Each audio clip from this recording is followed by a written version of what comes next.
సోదరులకి సోదరిమణులకి పత్రికా సోదరులకు అందరికీ నమస్కారాలు. ఈరోజు డైరీ ఆవిష్కరణ సందర్భంగా అందరికీ కూడా కొత్త సంవత్సరం శుభాకాంక్షలు. గత సంవత్సరాన్ని జరిగినవన్నీ నెమరు వేసుకుంటూ భవిష్యత్తులో పార్టీకి ఇంకా మంచి బాటలు వేసుకుంటూ ముందుకు పోదామని ఇక్కడ వచ్చిన ప్రతి ఒక్కరికి మనస్ఫూర్తిగా విజ్ఞప్తి చేస్తూ ఉన్నాను.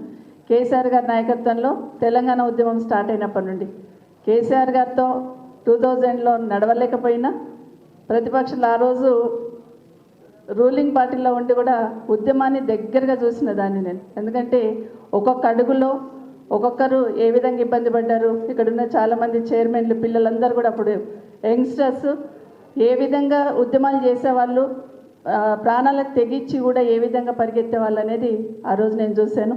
ఇక్కడ ఫోటో చూస్తూ ఉంటే కేసీఆర్ గారిది నీమ్స్లో ఇంకా చాలా ఇబ్బందిగా ఉంది. మనం తెలంగాణ ఇవ్వకపోతే అసలు కేసీఆర్ గారికి చాలా డేంజర్గా ఉందన్నప్పుడు ఆ రోజు ప్రభుత్వం తరఫున నేను వెళ్ళాను నీమ్స్కి. కుటుంబ సభ్యులందరూ కూడా అక్కడ ఉన్నారు.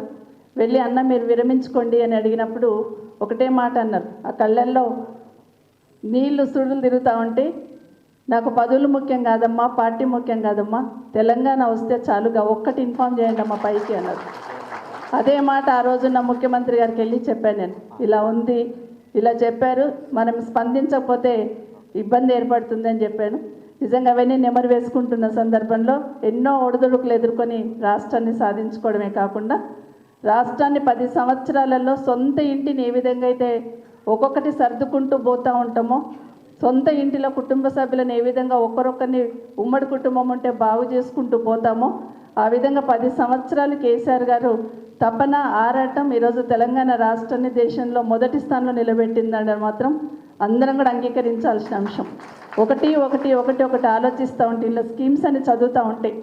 ఒకప్పుడు బతుకమ్మ వదిలిపెట్టాలంటే చెరువులలో నీళ్ళు ఉండకుండా మనకు బకెట్లలోనో లేకపోతే ఇంకెట్లనో వదిలిపెడుతుంటే అసలు వదిలిపెట్టకుండా చెరువు గట్టును వదిలేసి వస్తుంటే, అట్లాంటిది ఒక విజన్తో చెరువులన్నీ కూడా ఎట్లా బాగు చేసుకోవాలని ఒక విజన్తో కానీ ప్రతి నీటి చుక్కను ఒడిసి పట్టుకొని వ్యవసాయానికి ఏ విధంగా అందించాలని ఆలోచన కానీ కేసీఆర్ గారు చేశారు. కాబట్టి ఈరోజు పుష్కలమైన పంటలు పండిస్తూ బాగున్న తెలంగాణని ఒక సంవత్సరం నుండి వెనకకి తిరిగి చూస్తే సంవత్సరం నుండి ఏం జరిగింది, రాష్ట్ర ప్రభుత్వం ఏం చేస్తుందని ఆలోచిస్తే ఏ మూలకు పోయినా ఏ వర్గాన్ని కదిలించినా ఎవరిని కదిలించినా కూడా కళ్ళ నుండి నీళ్లు మనసులో నుండి బాధను వెలగక్కుతున్నారు తప్పిస్తే ఈ ప్రభుత్వం బాగుంది భరోసాగా ఉన్నామని ఆలోచన మాత్రం ఒక్కరు కూడా చేయట్లేదు అనేది వాస్తవం.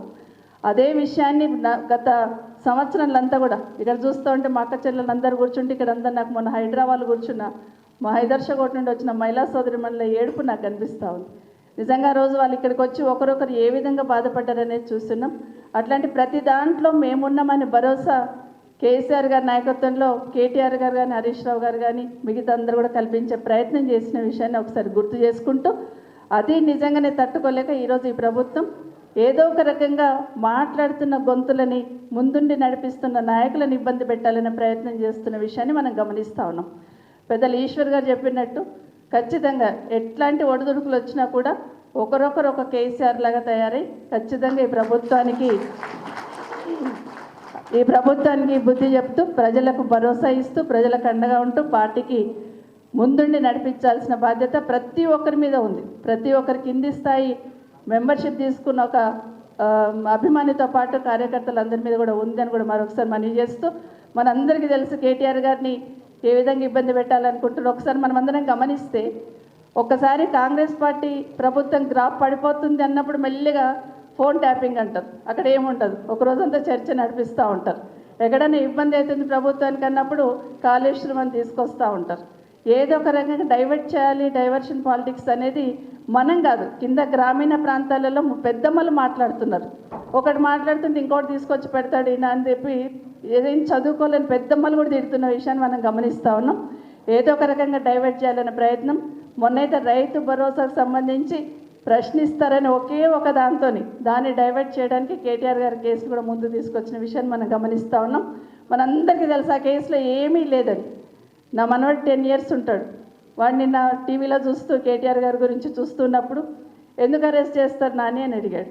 ఎందుకంటే ఇగో ఇట్లా చేస్తున్నారు, ఇట్లా మనం కార్ రేసింగ్ వచ్చిందంటే చాలా బాగా ఉండింది కదా, అది మంచిది కదా, మనకు మంచి పేరు వచ్చింది కదా, మరి వద్దంటున్నారు, తప్పైంది అంటున్నారు, కేసు పెడుతున్నారంటే వీళ్ళ బుర్ర లేదు నాని అనుకుంటే వెళ్ళిపోయింది. చిన్న మాట ఒకటే మాట అనుకుంటే వెళ్ళిపోయిండు. ఎంత మంచి పేరు వచ్చింది కదా, ఎక్కడో చూస్తాము, ఇలా గుర్రలేదనుకుంటే వెళ్ళిపోయింది. అంటే ఒకటి మాత్రం, రాష్ట్ర ప్రతిష్ట ఏ విధంగా పెరిగింది, రాష్ట్రానికి ఏ విధంగా ఆదాయం వచ్చిందనేది ఆలోచించకుండా అసలు ఎక్కడ నష్టం జరిగిందని కూడా వాళ్ళకే తెలియదు. కానీ కేటీఆర్ గారిని ఇబ్బంది పెట్టాలి ఒకటే ప్రయత్నం చేస్తుండ్రు. ఆ విధంగా ప్రతి ఒక్కరి మానసిక స్థాయిని దెబ్బతీయాలని ప్రయత్నం చేస్తుండ్రు. కాబట్టి ఇంకా మొండిగా, ఇంకా ధైర్యంతో ముందు పోయి మన పార్టీని మళ్ళీ అధికారంలోకి తీసుకొచ్చి ఈ రాష్ట్రానికి కేసీఆర్ గారి నాయకత్వమే శ్రీరామ రక్ష అనే దిశగా ప్రయత్నం చేద్దామని తెలియజేసుకుంటూ జై తెలంగాణ, జై కేసీఆర్. గట్టిగా సబితా ఇంద్రారెడ్డి గారికి చప్పట్లు కొట్టి కృతజ్ఞతలు తెలియజేద్దాం. ఇప్పుడు పెద్దలు మాజీ మంత్రివర్యులు సోదరులు హరీష్ అన్నను మాట్లాడవలసిందిగా